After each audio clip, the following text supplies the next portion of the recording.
আমরা ৩৬ দফার প্রথম দফাটিতে আমরা জুলাই সনদের কথা বলেছি যে একটা স্বাধীন কমিশনের মাধ্যমে আমরা জুলাই সনদটা বাস্তবায়ন করব। এটা আমাদের ফার্স্ট কমিটমেন্ট এবং এই নির্বাচনে এই সময় কিন্তু এটা গুরুত্বপূর্ণ একটা এজেন্ডা যে গণভোটে হ্যাঁ হলে যে সংসদ তৈরি হবে সেখানে সংস্কার পরিষদ হবে, যেটা জুলাই সনদ বাস্তবায়ন করবে। এবং সেকেন্ড হচ্ছে আমাদের বিচার। আমাদের প্রথম থেকেই দুইটা দাবি ছিল, সংস্কার এবং বিচার।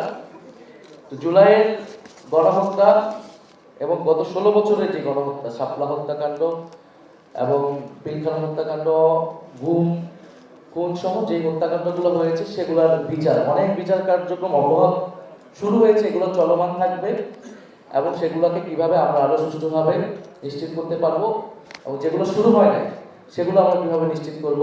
শরীফ ওসমান হাদি হত্যার বিচার এই সময়ের নির্বাচনের বা আমাদের একটা বড় কমিটমেন্ট। আমরা যখনই মানুষের কাছে যাচ্ছি, মানুষ কিন্তু এই হত্যাকাণ্ডের বিচার যাচ্ছে। বিচারের পাশাপাশি আমরা আরেকটা জিনিস বলছি যে রিকনসিলিয়েশন কমিশন, আমরা এটা এই অন্তর্বর্তী সরকারের সময় বা আমরাও বিভিন্নভাবে বলার চেষ্টা করেছি, কিন্তু সেটা করা হয় নাই। আমরা জাস্টিস, প্রথম আমরা জাস্টিস চাই, সেকেন্ড আমরা রিকনসিলিয়েশন চাই। তবে রিকনসিলিয়েশন মানে ফ্যাসিবাদী রাজনীতিকে পুনর্বাসন না। রিকনসিলিয়েশন মানে সেই রাজনীতির সাথে সংশ্লিষ্ট যারা নিরপরাধ সমর্থক আছে বা কেউ যদি সমাজে আবার ফেরত আসতে চায় বিচার প্রক্রিয়ার মাধ্যমে, তার সিভিক রাইটসটা আমরা নিশ্চিত করবো কিভাবে, সেই প্রক্রিয়া অনুসরণ করা। এছাড়া আমরা বলেছি যে আমাদের যারা সমাজে যেই ধর্মবিদ্বেষ, আমাদের সাম্প্রদায়িকতা, সংখ্যালঘু নিপীড়ন, জাতি পরিচয়ের কারণে যে বৈষম্যমূলক আচরণ, সেটার জন্য আমরা মানবাধিকার কমিশনে একটা বিশেষ সেল থাকবে যারা আমাদের সংখ্যালঘু মানবাধিকার হরণ এবং যে কোনো পরিমাণ ধর্মবিদ্বেষের বিরুদ্ধে তারা কথা বলবে এবং সেই অধিকারগুলো নিশ্চিত করবে। আমরা জবাবদিহিতার কথা বলেছি, এই কারণে আমরা হিসাব দাও নামে একটা কর্মসূচি আমরা রাখবো, যেখানে প্রত্যেক মন্ত্রী, এমপি এবং প্রত্যেকটা বাজেট এবং প্রত্যেকটা বাৎসরিক আয় সেগুলো সেখানে থাকবে। আমরা জাতীয় ন্যূনতম মজুরি ঘন্টায় ১০০ টাকা এবং বাধ্যতামূলক কর্মসুরক্ষা, বীমা ও পেনশন নিশ্চিত করে শ্রম আইন কঠোরভাবে বাস্তবায়নের কথা আমরা বলেছি, যাতে আমরা শ্রমিকদের যে ন্যায্য মজুরি সেটা আমরা নিশ্চিত করতে পারি। আমরা মুদ্রাস্ফীতি ৬% নামানো হবে, এটা আমরা বলেছি, আমরা ব্যাখ্যাও করেছি সেটা।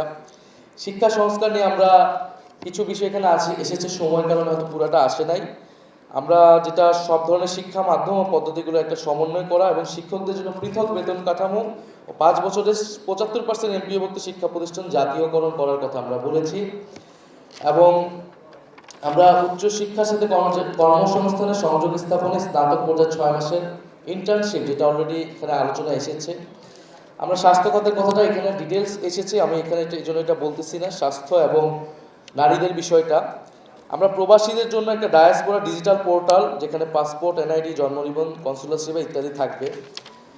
আরেকটি বিষয় হচ্ছে যে কার্ডের বিষয়। এখন তো ইশতেহারে কার্ডের রাজনীতি চলতেছে, অমুক কার্ড তমুক কার্ড।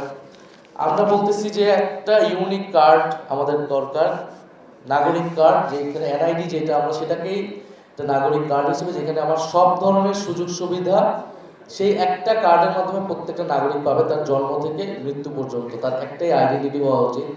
আমি যদি আরও 10 রকমের কার্ড করি, সেটা আমার সুযোগ মানে জটিলতা তৈরি করবে অনেক ধরনের, বরং সকল সুযোগ সুবিধাকে একটি কার্ডের মধ্যে নিয়ে আসা। আমরা পরিবেশ বিষয়ে আমাদের কতগুলা প্রস্তাবনা আছে। দূষণকারী ইটা ভাটা বন্ধ, পরিচ্ছন্ন যানবাহন ও সবুজ প্রযুক্তি নিশ্চিত করা, ৫ বছরে বিদ্যুতের অন্তত ৯০% নবায়নযোগ্য উৎস থেকে উৎপাদন ও সরকারি 40% ইলেকট্রনিক ভেহিকল চালু করা।